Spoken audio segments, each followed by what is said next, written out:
Welcome everybody to Murrumbidgee Council's February meeting. Welcome councillors for being here. Acknowledgement of country. We pay respect to the traditional custodians of the lands and waters of the Murrumbidgee local government area and to all Aboriginal elders past, present and emerging. We are committed to honouring the continuing connection that First Australians hold to Murrumbidgee's land, waters and community as one of the oldest living cultures in human history.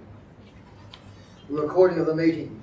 In the spirit of open and accessible and transparent government, and to ensure this meeting is open to the public, this council meeting is being recorded. This recording will be placed on council's website following the meeting. It is actually live on Facebook right now.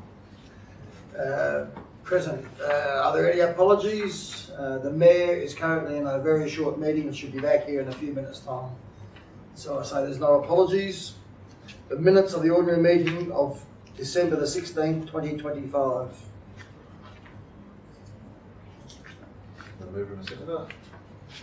Move Councillor Strawn, seconded Councillor Cherdwin. Any business arising? As there's no business arising, all those in favour? Aye. Against? Carried. Has anybody got pecuniary interest declarations? Robert Curthy has one. Hand it to Julie, please. Anybody else? Thank you very much. The Mayor's report. I'll read this for the Mayor. The start of 2026 has been hectic. The busy holiday period, we have experienced some challenging heat conditions, the ever-present threat of bushfires and the very real continuing dry conditions. Our children have all returned to school, and those heading to university and TAFE are well on their way. The heat has provided great conditions for our pools usage across the council area. Learn to swim in school, swimming carnivals have seen lots of children engaged, which is a vital community and school responsibility. Our roads have been busy with holiday makers and the ramping up again of our trucks after a brief respite at Christmas. No matter how often we plead with the state and federal governments, there just doesn't appear to be enough money in the roads bucket. It does sit clearly in our priority list for continuing advocacy and speaks clearly to our drive and engagement with the both Newell and Sturt Highway Task Force committees. Our three communities hosted and celebrated Australia Day on 26th of January 2026. It was an incredible hot period, and I congratulate all three communities on drawing together three unique events under some challenging circumstances. My thanks also go to council staff who supported these committed committees. Council's Australia Day ambassador, Jeff Coombs, was a warm and engaged ambassador, and it was very visible in the 24 hours he spent with us. His humble and human approach makes him the ideal person to drive both of his initiatives, the Tour de Cure and Strive for. Our congratulations to all the Australia Day Award recipients. Our communities are certainly the richer for their generous contributions. Darling Point community once again hosted the Riverina Fishing Classic at the beginning of February. With amazing registrations and favourable weather, this event goes from strength to strength. A hard-working committee and community support ensures that this event is a premier tourist and recreational attraction in the Riverina. A very generous donation of $25,000 was made to the Darling Point Early Learning Development Project. Such a valuable investment in the Darling Point's youngest and very important people. At the end of January, Council held its annual strategic planning workshop in Albury. This two-day think tank enables us to be caught up on Council's position in relation to finances, development and planning updates, current status, infrastructure assets and maintenance delivery. It acknowledges where we are and the key responsibilities are and our ability to deliver within budget and in a timely manner. Key issues to come out of the weekend were the renewable energy overburden Council's finds it trying to navigate. At all times being cognizant of this unwanted imposition and trying to maximise our legacy for not only Council but our wider communities as well. The ongoing issue of water insecurity Our need for increased engagement and advocacy in this space so we can ensure our essential water needs for not only our town water supplies, but the very livelihood of our agricultural communities, the backbone of council's economy. The need to ensure that our major projects proceed in a timely manner, both on time and on budget, so that our essential services that support our communities are delivered as expediently as possible, e.g. the Darlington Point Early Learning Building and the Jewellery Water Filtration Plant and the residential blocks development in Colliambly. The Mayor attended the Ramsay Board meeting in Wentworth on Friday the 13th of February. All member councils except Albury and Bergen were in attendance.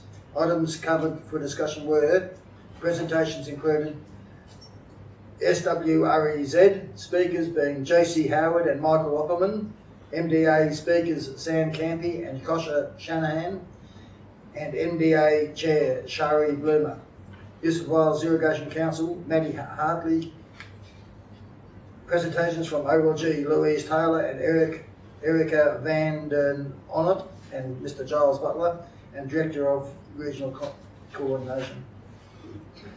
Issues addressed were an update on the Ramsay Charter, the MRTB board membership, budgets updates, interim executive officers update, and a draft policy on flexible working arrangements. Ramsay's board next meeting is in May. During January, February, there have been many meetings with renewable energy developers and Energy Code. It takes some serious energy and time to engage with these companies in the shifting landscape. Our staff, primarily Gary Stoll, Director of Infrastructure and Planning, Steve Parisotto, Senior Planner, and really all planning staff, and John Scarce, General Manager, are doing an admirable job navigating this landscape. The closure of the licensed post office in Colliambly on the 6th of February has left the community feeling vulnerable and perplexed. The pharmacist, Ross Myers, has generously provided a community postal agency opportunity which the community welcomes. However, the reality is a downgraded service that leaves Colliambly community without vital services and no bill pay capability. Council continues to engage and advocate in this space for a return to its original service. The Mayor attended the Country Education Foundation annual allocation of funding support to the new and continuing students for the coming educational year.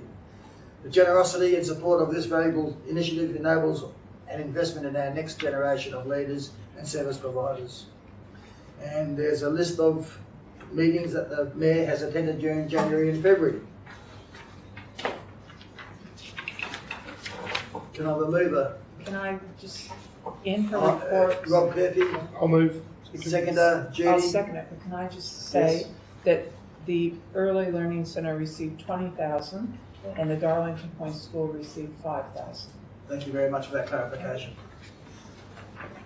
I will now put the recommendation. All those in favour? Aye. Against? Carried.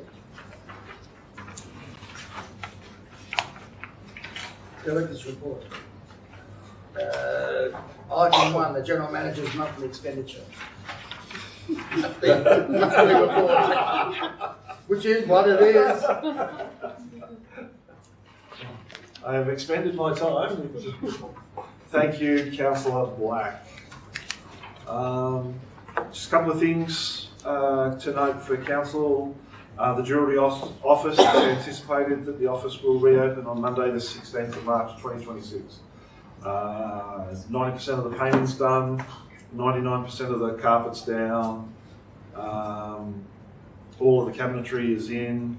It looked as though they were putting the ceiling tiles in today, so then there'll be a bit of electrical fit off and some desks to be made, all within the next 2 coming weeks, which is going to be fantastic for everybody to get back into there.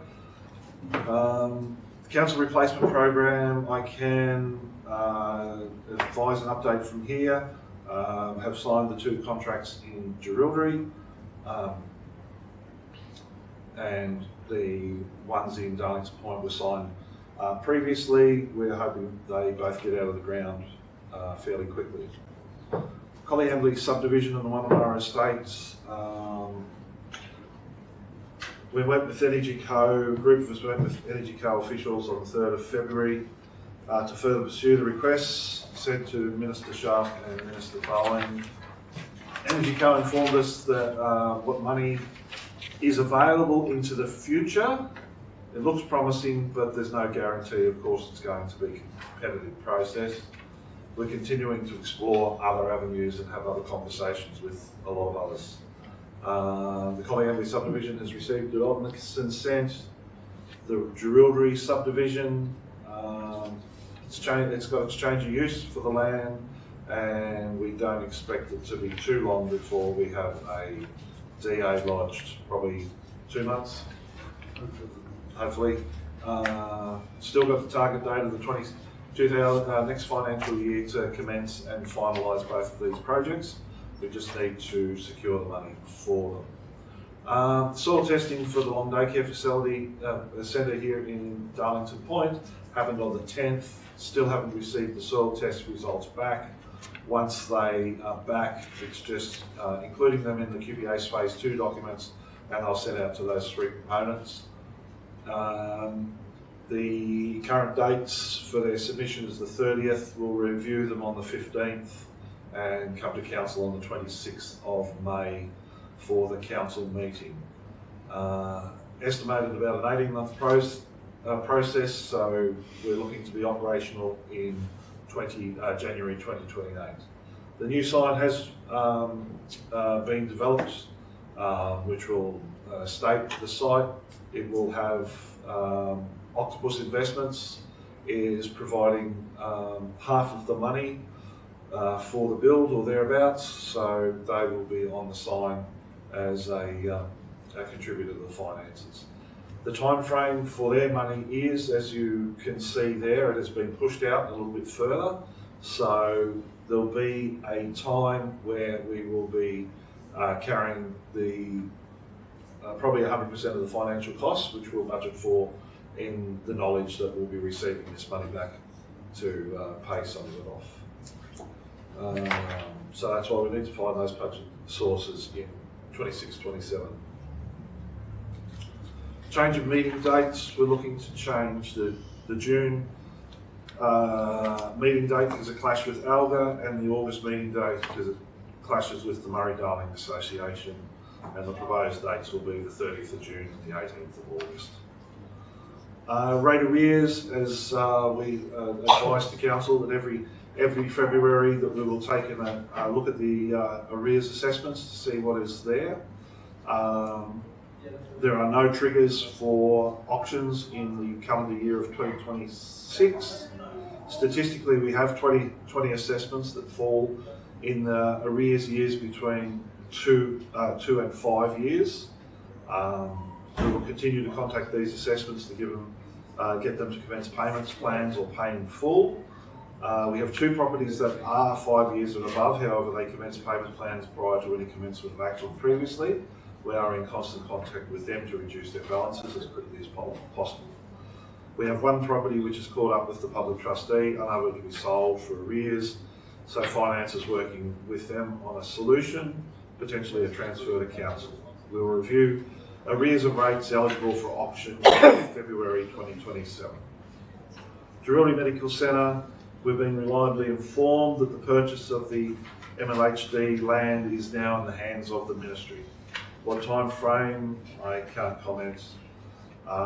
Still with the medical practice talking about the final design before we go forward with any of that. Continually talking with allied health professionals, but as it is at the moment, I'm obtaining no commitments because, as I put there, it's still a field of dreams scenario. However, these conversations, not for nothing, as I'm asking for a list of equipment that is desirable at the site. The aim is for the visiting medical services to make this facility accessible with all the equipment provided, and the practitioners only need to turn up. Still working on the financial analysis, and we'll be able to demonstrate the potential, but I'm unable to get commitments at this stage. I wish to make another quick trip up to Mackay to deliver some goods up there between the 11th and the 16th of March. And the movements, I tried to capture everything that I know that I have to move for the next, within this financial year that is sitting on this. So, Councillor Black, just look to the next report. Oh yeah. Councillor Black, any questions from the Any questions? Other comments? Yes.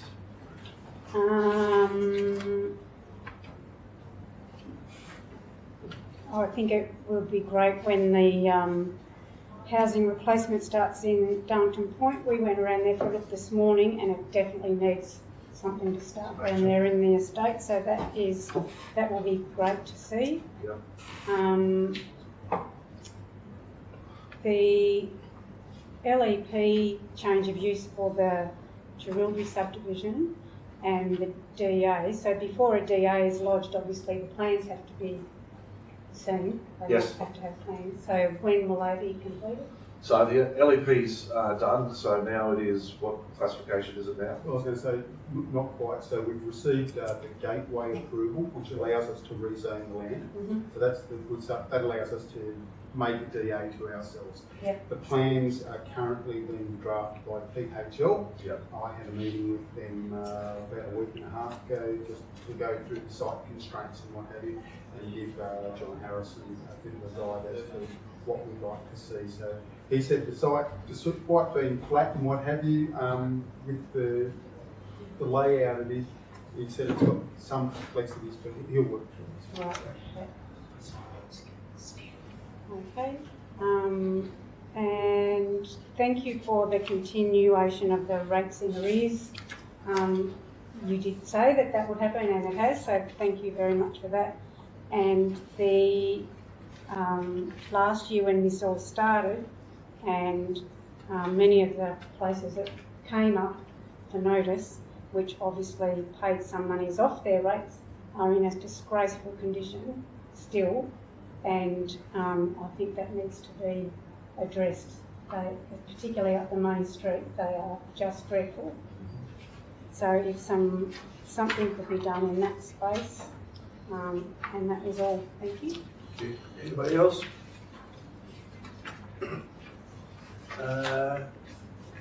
I'll then move the motion. Move the recommendation. Move Councillor Murphy, Councillor Heath, seconded. So resolved on the motion of Councillors Murphy and Councillor Heath that the information contained in the General Manager's monthly report be noted.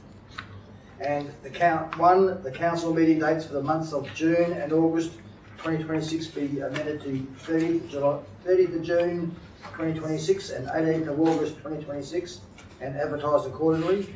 And 2, annual leave be granted to the General Manager for the period 11th to the 16th of March 2026 inclusive. All those in favour? Aye. Against? Carried. I will now hand back to the Mayor. Thank you very much.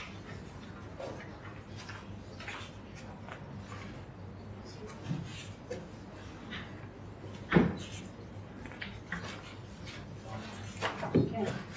Thank you, Councillor Black. We'll move on to item number 2, please. Thank you. Through you, Madam Mayor, item 2 relates to the endorsement of the tender for the Darlington Point Reservoir project.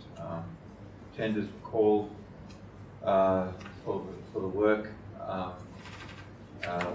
for the design, supply, installation, test and commission of a new 500 kilolitre water reservoir be transfer booster pump station at Darlington Point. At the end of the tender process, we received one tender. Given the time frames involved with the acceptance of the grant funding and meeting deadlines, we were able to have the General Manager consider it and sign that tender. The purpose of today's report is to endorse the acceptance of that tender. Okay, somebody like to move, please? Move Councillor Churban, seconded Councillor Murphy. Councillor Churban, would you like to speak to it? No, I'm just think it's excellent that we're finally getting some progress on this. Okay. If I may also add through you, Madam Mayor,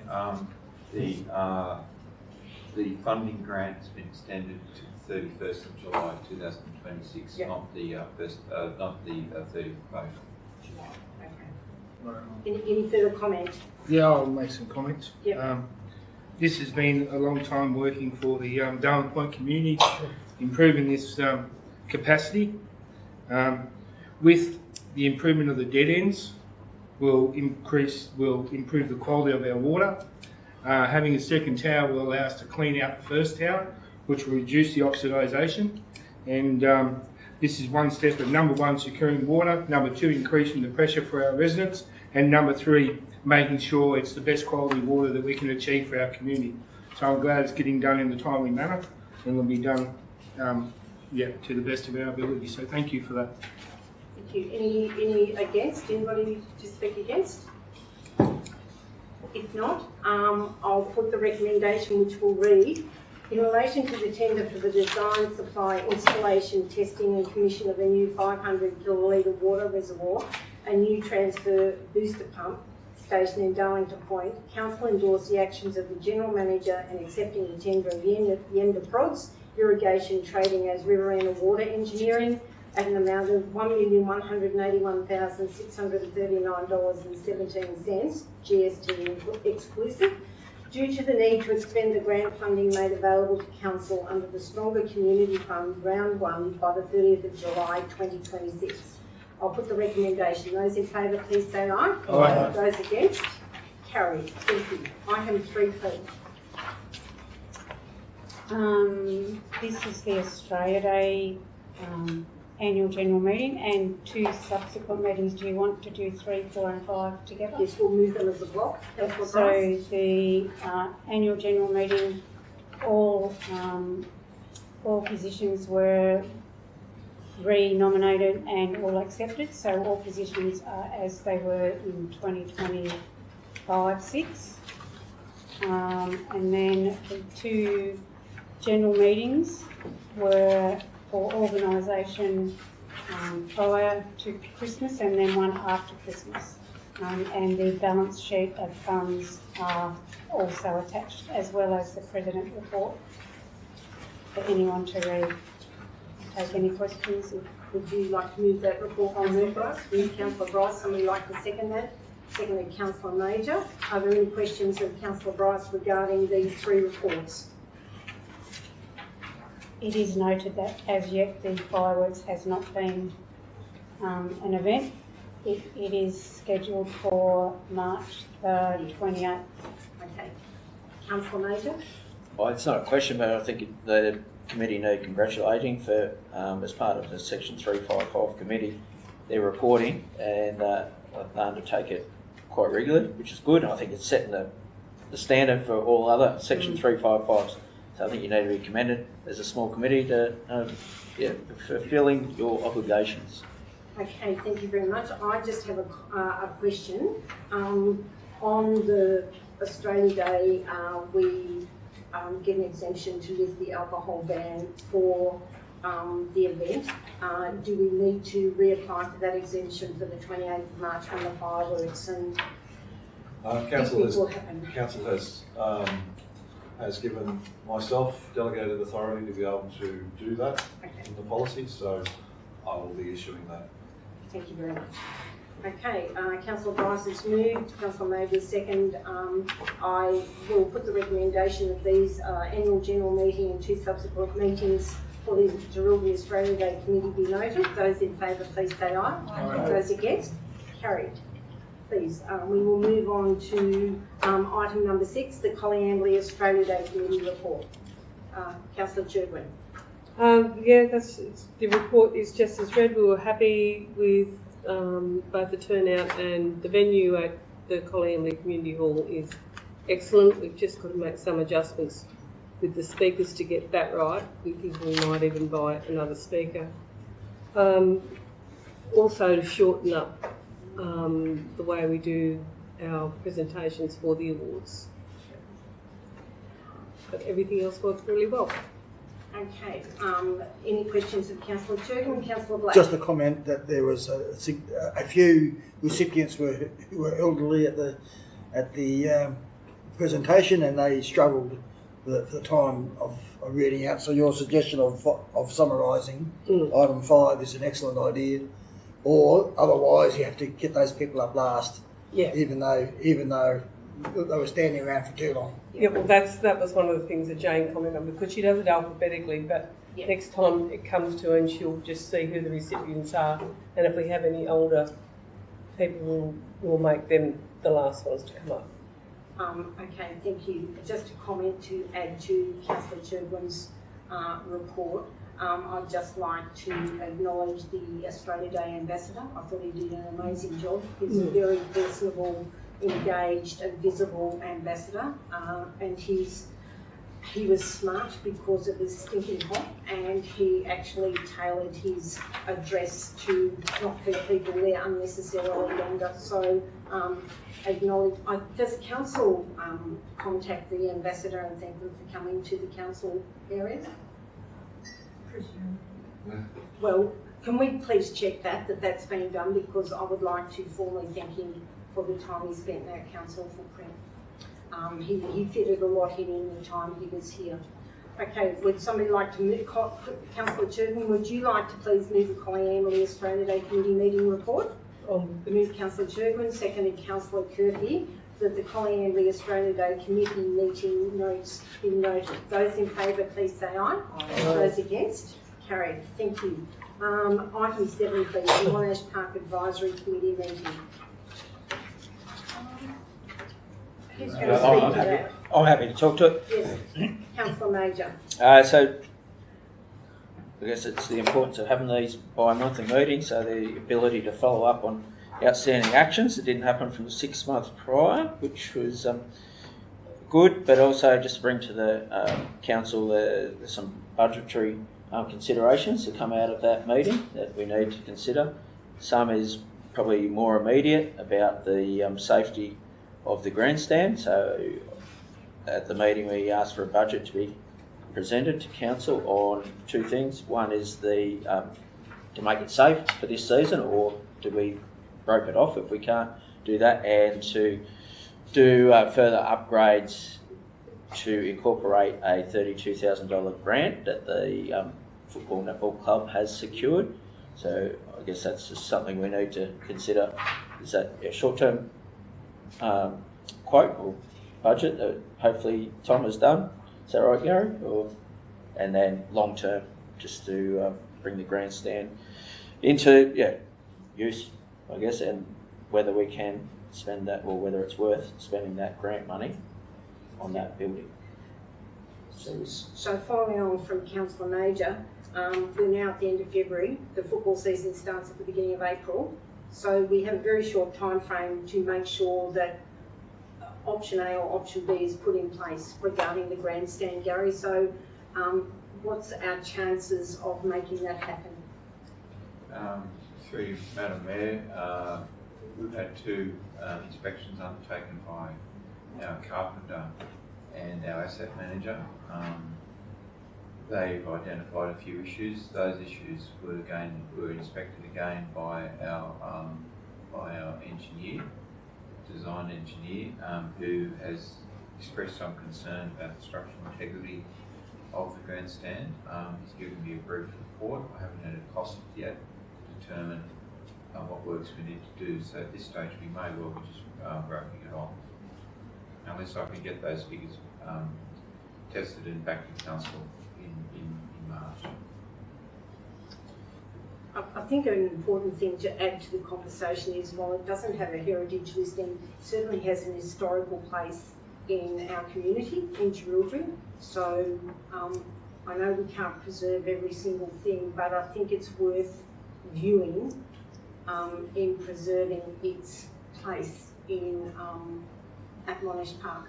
So we would encourage our staff to look at it through that lens also, not just a practical grandstand, but the historical place it has in the evolution of Monash Park. Okay, Councillor Major, would you like to move that that report from the Monash Park Advisory Committee. Moved Councillor Major, seconded Councillor Bryce. If there's no further issues or questions, Just one statement. yes.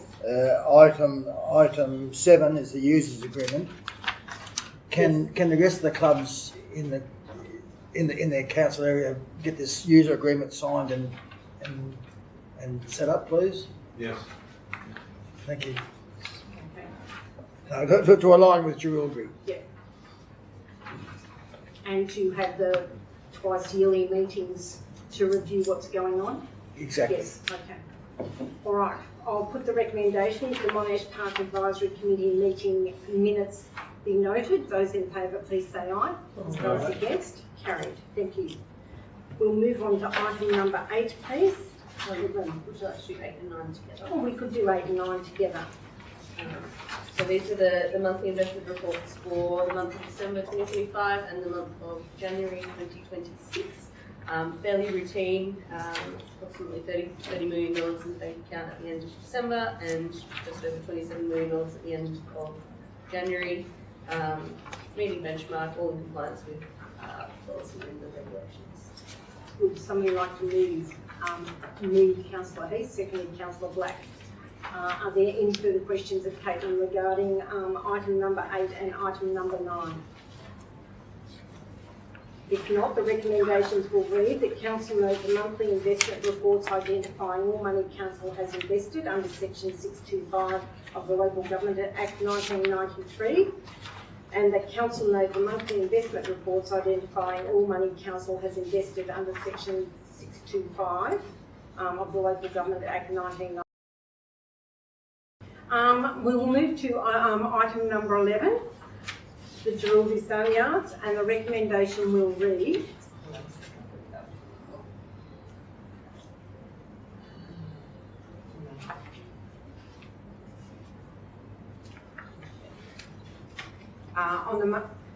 on the motion of Councillors Black and Kirby, the Council not enter into an agreement to the operation of the Jewellery Sale Yards and endorse its resolution of the 23rd of September 2025 to close the sale yards effective the 28th of November 2025, with the General Manager authorised to call for expressions of interest from interested parties to purchase and remove the infrastructure of the sale yards. I'll put the recommendation. Those in favour, please say aye. Aye. Those against? Carried. Thank you. Do I leave the room now? Yeah. It's stated there. It's stated that you removed yourself. We'll move to item number 12, please, which is lot 482 Colliamley, 6A Calrose Avenue, and the recommendation will read, resolved on the motion of Councillors Major and Strawn that the General Manager be authorised to negotiate with the highest bid tenders to secure a sale price of lot 482 Colliamley, 6A Calrose Avenue, based on the direction of Council. I'll put the recommendation. Those in favour, please say aye. Aye. Those against? Carried. Thank you. We'll now move to the item without notice, which is 2 items. 2 items. 2 is it? I've only got 1. 2. Corporate budget review. There's item without notice, and that one, Ruth. Is it that one? What's that? Corporate budget review. Oh, There it is. So, we have 2 items without notice. We'll move to the first item without notice, being the development application DA 43-2025-34 Murrumbidgee Boulevard, Darlington Point. We have a recommendation for council to accept this late note. Someone would like to move that we accept this late item, please. Moved Councillor Bryce, seconded Councillor Churban. Those in favour, please say aye. Aye. Those against, carried. Thank you. I'll move over to the General Manager or the Senior Town Planner. Who would you like to speak? I'll speak, Councillor. Thank you. Through you, Madam Mayor. This item, item relates to a development application DA 43/2025 to erect a movable dwelling at 34 Murrumbidgee Boulevard, Darlington Point. It's been assessed by Council's Senior Planner, and it was advertised in accordance with Council's notification policy. And as a result of that, at the completion of that process, one objection was received. The application took that objection into consideration, and on the strength of the information provided by our considered by a senior town planner, it's recommended that application be approved subject to conditions. Because we have had one objection, that application needs to come to council for a resolution presented today. I have Stephen here, senior town planner, who would like to ask him any questions. Hey. Right. Will somebody like to move first and foremost? No, what? No, no. You don't have to. No, I would go for the have a conversation. Well, okay. Right, I'm not very good at following rules. Okay, we will open the. You might get a perfect second until after the conversation. Oh, okay. That's very technical. Okay, we will open the table for questions or issues or statements, and please direct them to Steve or Gary. Who would like to speak? Councillor Black. Thank you very much.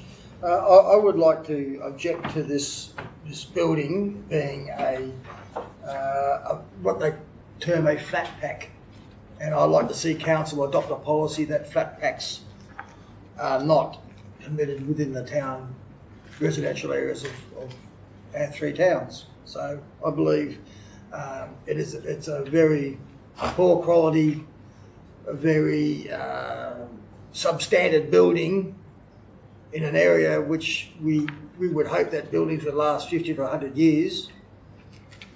So I believe that the type of building is not suitable for a residential part of Darlington Point, Coleambally or Jerilderie. Thank you, Councillor Black. Are there any further comments?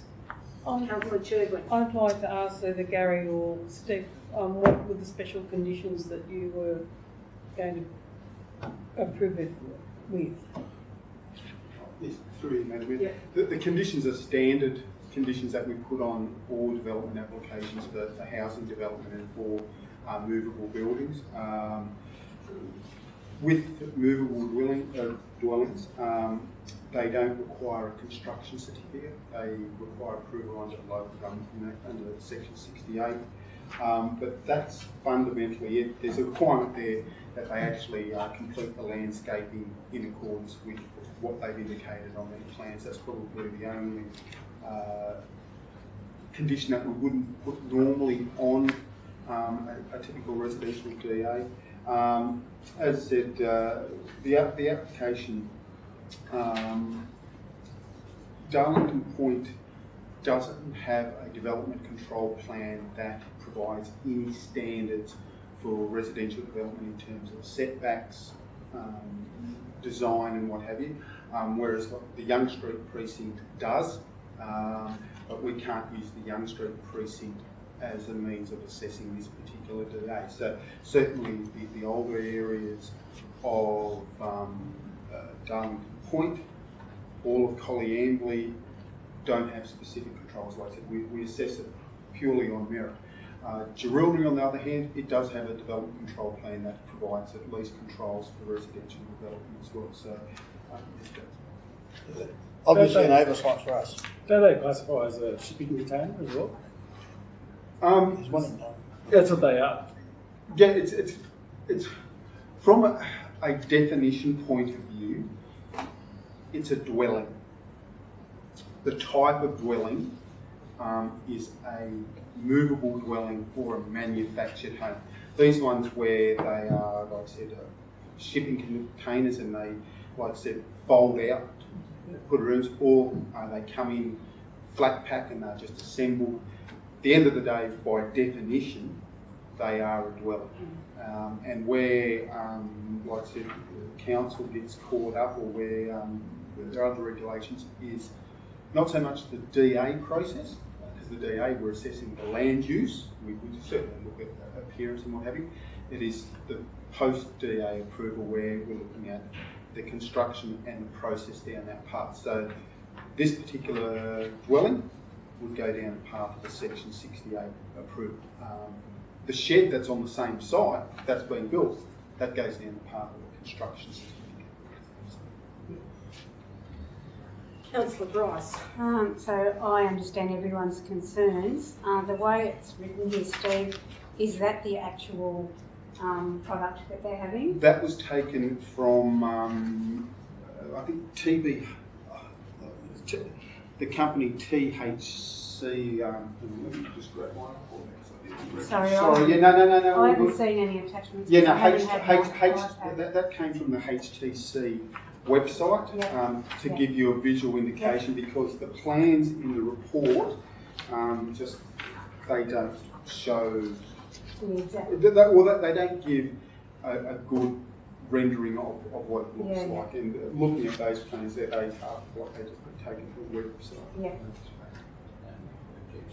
Oh yes. So yes, the objection that came from Mr. Hornery, who's the immediate neighbour, he had three concerns. One, he was concerned that the building that was going to be relocated there, or placed there, was a second-hand or not new building. In dealing with that, like I said, trying to get information from the applicant was like pulling teeth. I simply asked the question, is this building new or is it second-hand? And then the first response that came back was, well, there's no definition of a second-hand. And anyway, I just said, I want to know if it's coming from the factory or is it being relocated from another site? He said, well, it's in a flat pack. So I took that as it being not used, not second-hand. So I'm comfortable with that. The second concern, and I think this was probably Mr. Hornery's main objection, is that the plans show not only development for this particular building, but for a second one at a later stage. And that's certainly something that, because the fact that it's shown on the plans is an indication. So again, dealing with the permissibility of it, whether we call it a dwelling, a dual occupancy, multi-dwelling housing, all permissible within the zone. So that is sort of related but not related directly to the development. When power was brought to the site, where Central Energy or where the landowner decided to put the pole, they couldn't put anywhere. They put it in the spot right next to the fence line there, which it looks horrid, but that's beyond. It doesn't look horrid. It's going to look horrid if it's in the middle as well. Well, put this, whether it's on the other side, but again, that's beyond council ability to say that. That's Central Energy probably would have told the electrician, you put it in that corner, we put it in that corner. Yeah. And that's the cheapest place, is that corner, because that's where the pole is. Yes, that's more. Oh, I can imagine that would have been the thing, and that's the other thing too. That I think is important to note. Council's strategic plan talks about a variety of housing types and affordable housing. This certainly falls within that category. So, as I said, I appreciate that. That's a difficult thing, and I appreciate Councillor Black's concerns about the aesthetics of things, and that's what I often have difficulty coming to grip in how they look in established neighbourhoods and what have you. Yeah. So does council take into consideration the value of the houses on that street? You've got to look at the whole picture. A unit like this is not acceptable in that area. I'm sorry. Well, there was it's going to bring down property values. It is. But the council never had any. I understand that, and I've got that. So you've got nothing to fall We back will on. have by next meeting. Yeah. It's also requirement plan environment report and the environment planning assessment act. We cannot take into consideration proposed or supposed lack of valuation. So who was given these besides Trevor? Who else received a letter? Oh, the neighbour would be the neighbour. No, not all the neighbours got a letter. No, I know for a fact one didn't. Well, the letters that went out should have gone to the neighbours either side and across the road. Right. That's it. That's all that you have to comply with. So, Steve, have we given any direction for when council put the exact same thing in our caravan park? That's what we've got, basically. So we put verandas and aesthetically made them look pretty damn good for what they are. Are we able to make? We can look, certainly, I suppose the options for council at the meeting, obviously you can refuse the application, that's one option. The second option is to approve it subject to the conditions that I've recommended. You can add to those conditions, or you could resolve to lay it on the table, and with it, I suppose, a direction to me to prepare maybe more specific conditions regarding, like I said, trying to improve the appearance of it with verandas and things like that. Which is difficult, I know, because like when you drive around there, not everybody really is that great with their presentation. So, like there's sheds with no house. Are you saying that make it look like it's more a permanent structure rather than it can be picked up and taken away? That's exactly right. You want it to make it look like a permanent structure.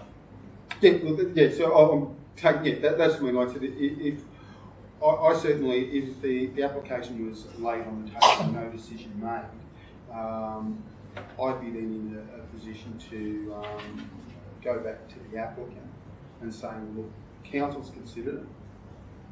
They were very close to, like I said, there was talk in the room of potentially refusing the application and give them an opportunity to come up with improvements to the design, like I said, verandas and things like that. So certainly, like I said, that's something that you I'm just trying to show that there is potential to make it look better, but we really, like, I don't know how you say no. Yeah, that's a difficult thing too. Like I said, when we all will look at something and say, like, that looks fantastic, another person might think that doesn't look like absolute trash. And like I said, trying to find a balance or a midpoint. Generally, you're not going to make anyone happy. Well, how do we say no to something when we've already put some out there in the caravan park? That's the caravan park. This is a residential area. That's the difference. I'm sorry. But in saying that, flat packs and modular buildings and they're the new builds. They have huge factories going up around all the place. This is going to be the way. And if we say no, we're not going to have it. We're not you don't have people investing. You've got one thing. Let everybody talk. Hayley, you're talking. So this is the way they're getting houses built in factories to come out on the land, and they're going to get more and more better. Obviously this is not an Amazon house, which you could actually get, and that might be a qualification not to be able to put it on. But you're looking at houses that people are looking to afford to build. Builders are going bankrupt left, right and centre. You can't get buildings on builders when you want them anymore. If you want a quick house within reasonable price, these are the way people are going to go. Well, I'm the same as you, Jude. I don't want to drive up there and see that sitting there like that. And this is what I'm saying. You make it look permanent looking. This does look like a spin plonk bed. But if the house is made so it looks like, there's what do you call it under the house, like panelling under the house, so it doesn't look like it's on blocks, bit of a veranda, bit of a awning. Most of the time you wouldn't ever notice. Councillor Churwin. Steve, and Gary, do you have any problems with the quality or do you have any problems with approving this as a home and it's not sub-quality, is what I'm trying to say? Oh, in terms of its livability, yes. Look, the fact that the entire development, including the shed, is less than $100,000, and I would say the shed is probably at least a third of that, means it will be basic accommodation. It's not going to have your gold standard fittings. It is going to be very simple. I want rudimentary in many ways, but that is to... But it's not a hovel. No, it's not a hobble because it's a fresh building. Would it be, like I said, if you were relocating, picking up a house from a farm off its stumps and relocating it there, and it was, let's say, a 2-bedroom boundary rider's hut or something like that, that's going to have to get fixed up to meet certain requirements. Like I said, would I want to live in that? Well, depends. If I want to get away from people, I'd be happy in that. Would my wife like it? Probably not. Because for that reason, maybe being too small. So, as I said, the real difficulty is that trying to find that balance, and I appreciate what you're saying about fitting in within the streetscape and what have you. Does this fit within the streetscape? No, it's different. Are there other examples of transportable homes in the street and weathable homes? There are. Certainly, it's not a pristine, not quite the right word. The houses are well, a lot of them are well looked after, but there's some are not. If you were to flip the question, would I like this next to me? Probably wouldn't care. But that's it. And then, as Gary said about the valuation of properties. Unfortunately, like I said, the Environmental Planning and Assessment Act, it does talk about social and economic impacts. Valuation of land, the valuation of properties has never been included in that. Whether we need to sit down, or the feeling I'm getting is we perhaps need to develop a policy regarding these. And go from there. It may not be legislated, Steve, but it certainly is a community expectation and concern. And we as council have a responsibility to promote, yes, livable accommodation and yes, affordable accommodation. But we have to be really mindful we don't set a precedent that allows buildings that are not going to have a generational life simply because of the materials that have been used. So at the same time being mindful of the pressures that housing and homelessness and all those things are being brought upon us at the moment. But I'd actually like some more information around it. I think, is that the feeling of council? Can we get a little bit more information? And I guess what I was going to with my question was about what you were saying, Ruth, is the durability of something like this. I mean, if you're saying it's okay to approve, then I'm comfortable that you've decided that that's okay to be approved, and I'm with Hayley on this.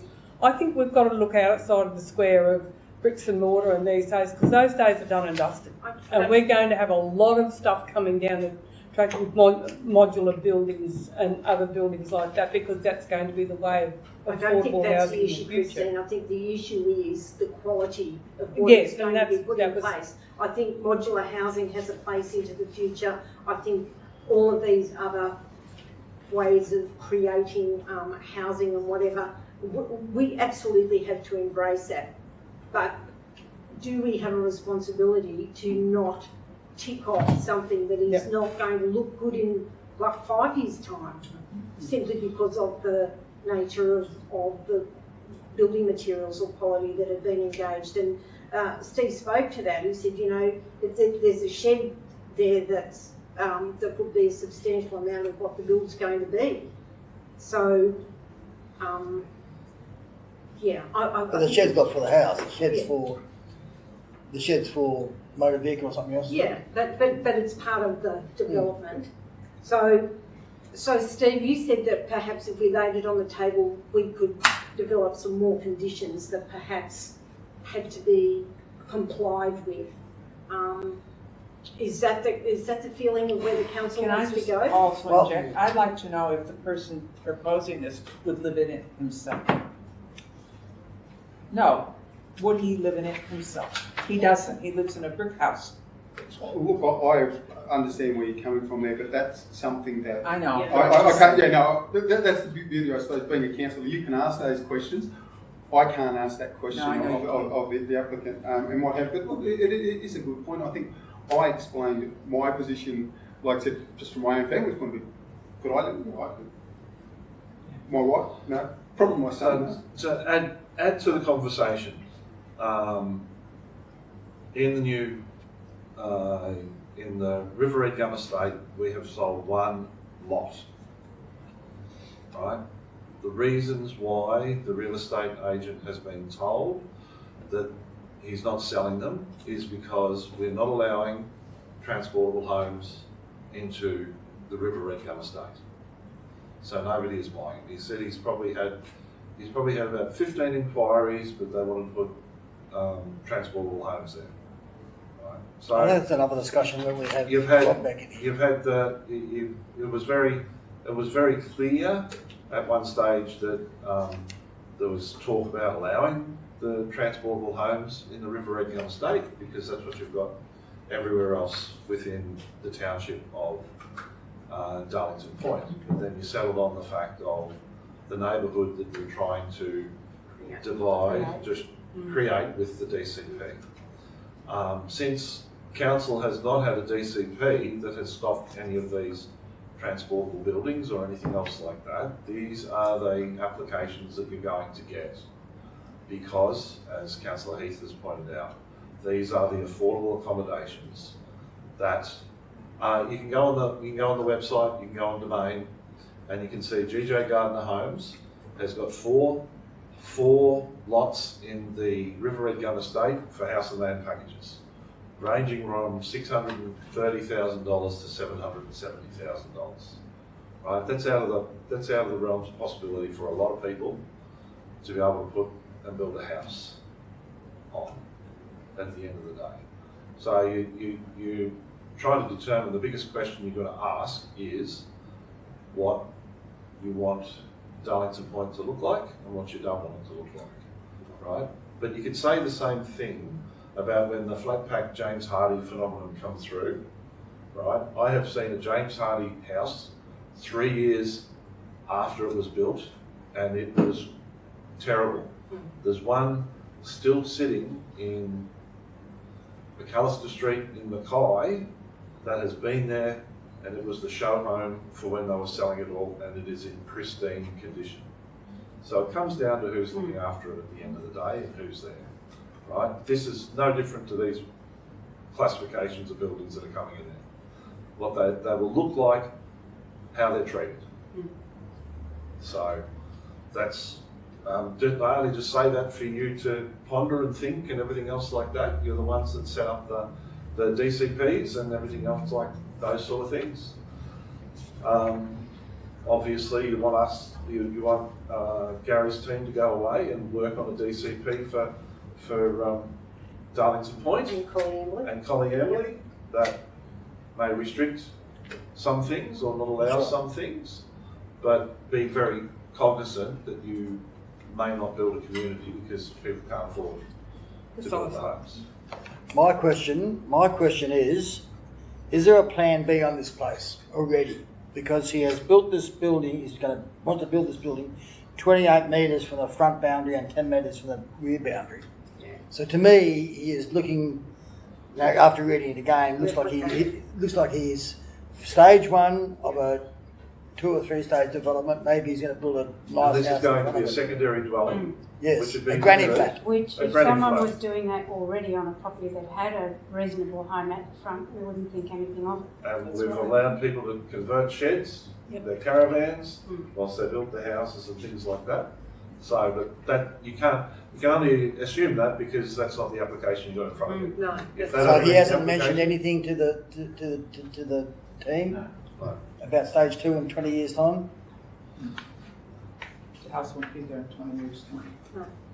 So is it the feeling of the council that we would like to get more information around this and perhaps put some further conditions on it? Councillor Nathan? Just to guide that conversation, look, I actually support the recommendation. I just don't believe that we can retrospectively apply new rules or guidelines. I think it's been assessed, meets our current guidelines, so I support the recommendation, and I've been listening. It's been a good conversation, pros and against. But certainly, John made a very pertinent point. Haley's made this point as well about affordable housing. Not everyone can afford everything, and we did go for a drive around that area this morning, and I've seen what I would say two sheds that people were living in. So we're allowing that. So I just don't think we can be. My brother lives I in a don't think we modular can be house. selective. Sorry. I think it complies, so I support that recommendation. My brother lives in a modular house, has been living in it for the last, 10, 15 years in Tara, not around here. He's not any problems. It looks like a beautiful house, just looks like just the We have a regular transportable home, Haley, and we've done stuff to it over the years. I don't have a problem with transportable homes, but our transportable home was of good quality when we put it in. Yeah. And there are transportable homes up in that area which are in good quality. They're nothing like this. That's my objection. And it will all come down to, obviously, their preference of what they want to look for. But as long as they make it look permanent, like it's a house that's going to be there, most of the time you won't ever notice difference. So she has a nice rose bush along the front or something. Yeah, big fence no one can see. He has a nice garden. They can put fences on there, can't they? Did you mention that there was Shipping down landscaping nothing around it. that you have suggested be Part of the part of the conditions. condition? Part of the conditions, actually, when the plans first came in, we asked for additional information, asking for a landscape plan. Yeah. So I was cognizant of the I suppose the appearance of it from the beginning, and that look, even with landscaping, there's a quote saying doctors can vary their patients, architects can only advise to plant vines. So this is along those. The landscaping, if you provide landscaping which provides a degree of height and reduces the visual impact, it will look fine because you're not seeing. But for the time being, until that landscaping takes hold, and more critically, is maintained and looked after. It sort of doesn't matter what your house is like. If you've got someone who doesn't have a well-maintained garden, what have you, even a brick house looks ordinary. You only have to go to a place in Hill and Drive where I live. I'm next to a bloke who has got bowling greens. His house makes mine look terrible. His lawns and his gardens make my place look terrible. And he's unfortunately between two horrible gardens in the entire street. So I'm taking from the conversation that, is there anybody at the table that would like to move the recommendation? You can have a really nice house. Move Councillor Major. Is there anybody that would second the recommendation? I'll second it. Seconded Councillor Churdwin. Okay, well if that's the case, I will put the recommendation that would read. This must be a recorded vote. Yeah, it's a planning decision, so we have to record. So it's for and against. when the floors go up, put your hands up till we get your names, please. Okay. Councillor Bryce. Sorry, I'm a four. No, well, hang on, I'm reading the recommendation. Good to see you ready to go. The recommendation will read that A, the Murrumbidgee Council is a consent authority pursuant to section 4.16 in brackets 1, brackets A of the Environmental Planning and Assessment Act 1979, consent to development application number DA 43-2025 for a shed and dwelling on lot 57 DP 101 7534 Murrumbidgee Boulevard, Darlington Point, subject to the conditions including those set out in attachment B, and B, that the development application be delegated to the Director of Planning and Infrastructure for the issue of the notice of determination. So I'll put the recommendation.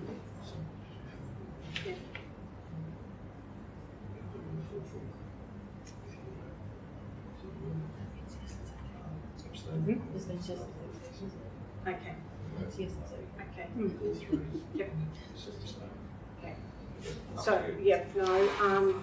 the general manager's just pointed out that there are 8 councillors sitting in the room, so it could be a 4-4 decision. So, as the mayor, I will abstain from voting at this stage. So, I will put the recommendation. Those in favour, please raise your hands. 1, 2, 3, 4, 5. So, keep your hands up, Keep your please. hands up. 1, 2, 3, 4, 5. Yep. Against? Against? 2. 2. 5, 2. I declare the recommendation carried.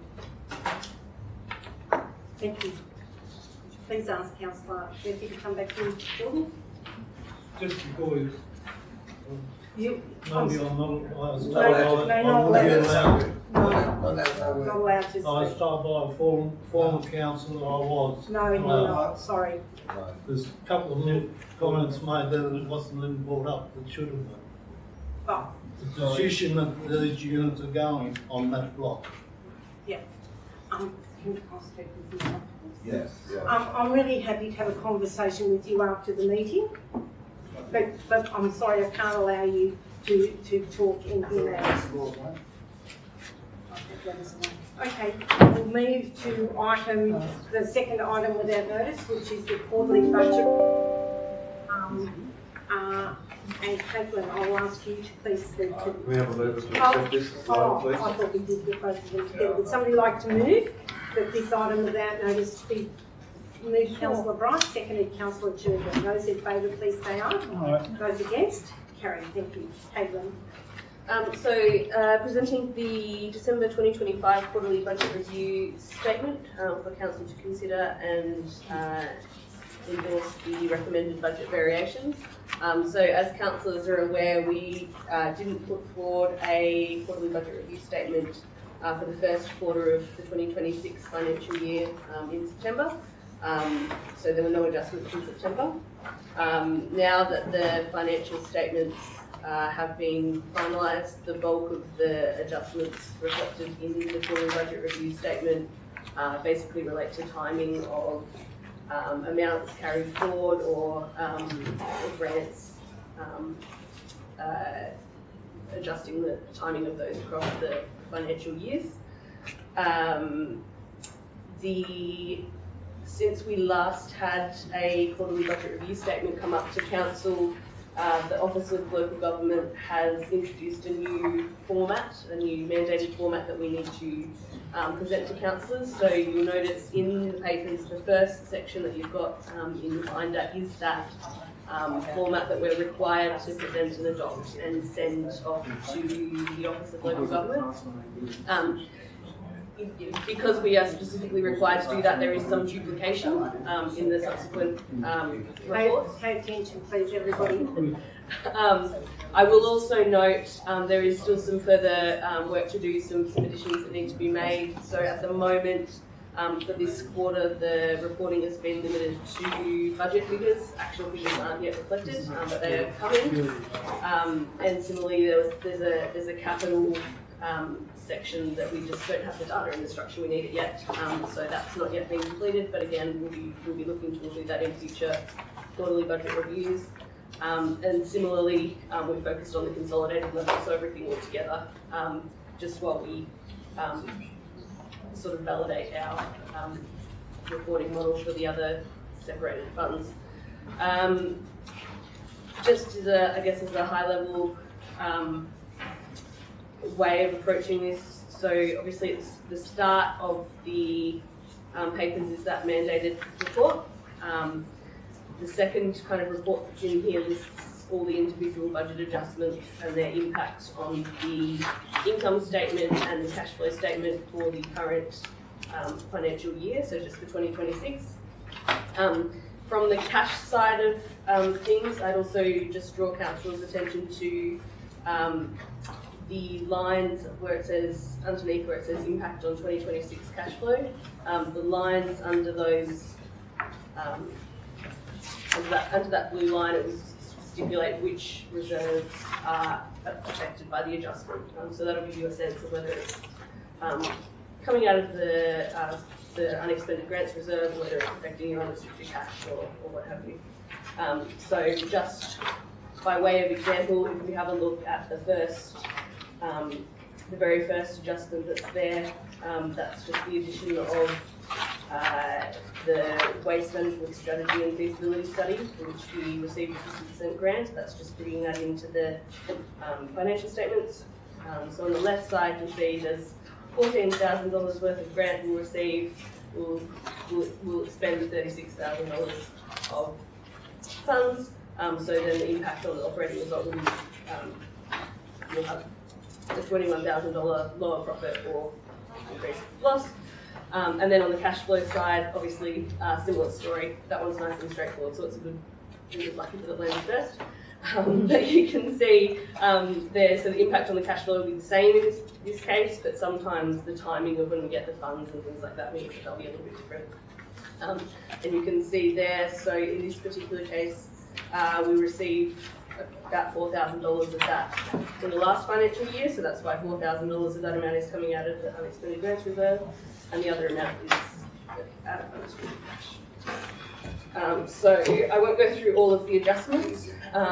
There are a lot of them, but I would just note we've categorised them into sections. So the new and expanded kind of initiatives are new things that haven't been in the budget before. Updated estimate is the next section that's worth drawing your attention to, which is where we've got new information. I think, for example, we've got in here the actual amount of the financial assistance grant we received, which was slightly less than we originally budgeted for. And then we move on. There's some amounts where we've changed where we're proposing to fund things from, but the sort of overall activity is the same or similar. Then there's a section for just corrections and reclassifications because nobody's perfect. But then after that, once you get past those couple of pages, the vast majority of, or all the remaining adjustments, in fact, are just timing adjustments, like I mentioned before. So again, carrying forward grant, expenditure and income, carrying forward uncompleted works, that kind of thing. So that's that first report that lists all of the adjustments. Then the subsequent reports are a higher level view, so they just show you how your budget has progressed from when you originally adopted it. So you can see in the income and expenses budget review statement, you've got last year's actual figures, you've got the original budget, in the Q1 approved changes. If you had any changes in September, they would show there, which would get you then to your revised budget, which is kind of like, where is the budget before you adopt these changes? Proposed changes are all of the ones that are in the previous pages, and then a projected final budget result, and just a summary of the total of all the changes on the very right. These reports then go on to actually just show you what makes up those proposed changes for each quarter. So if you kind of want to work back the other way and go, well, why has other revenues shifted by $55,000, then you can look at that section and see what adjustments are contributing to that.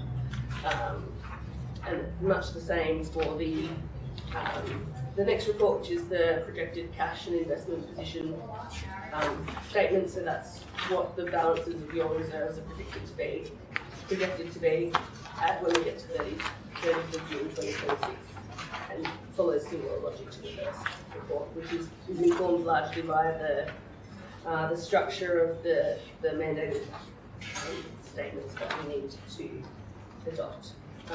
So that is it for the moment. There will be some more adjustments and things to come with those as we move them more in line with what's mandated and provide some additional information as well.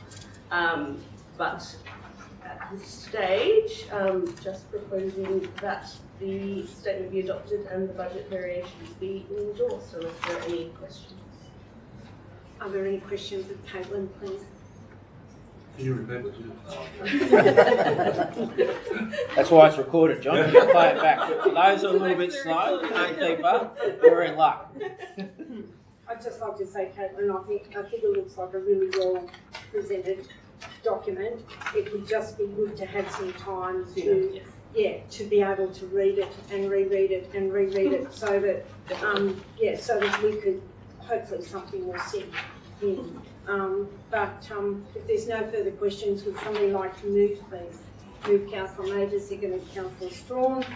And the recommendation will read that the December 2025 quarterly budget review statement be adopted and the recommended budget variations be endorsed. So I'll put the recommendation. Those in favour, please say aye. Aye. Those against? Carried. Thank you. Thank you very much, everybody, for your. The meeting's ended, has it?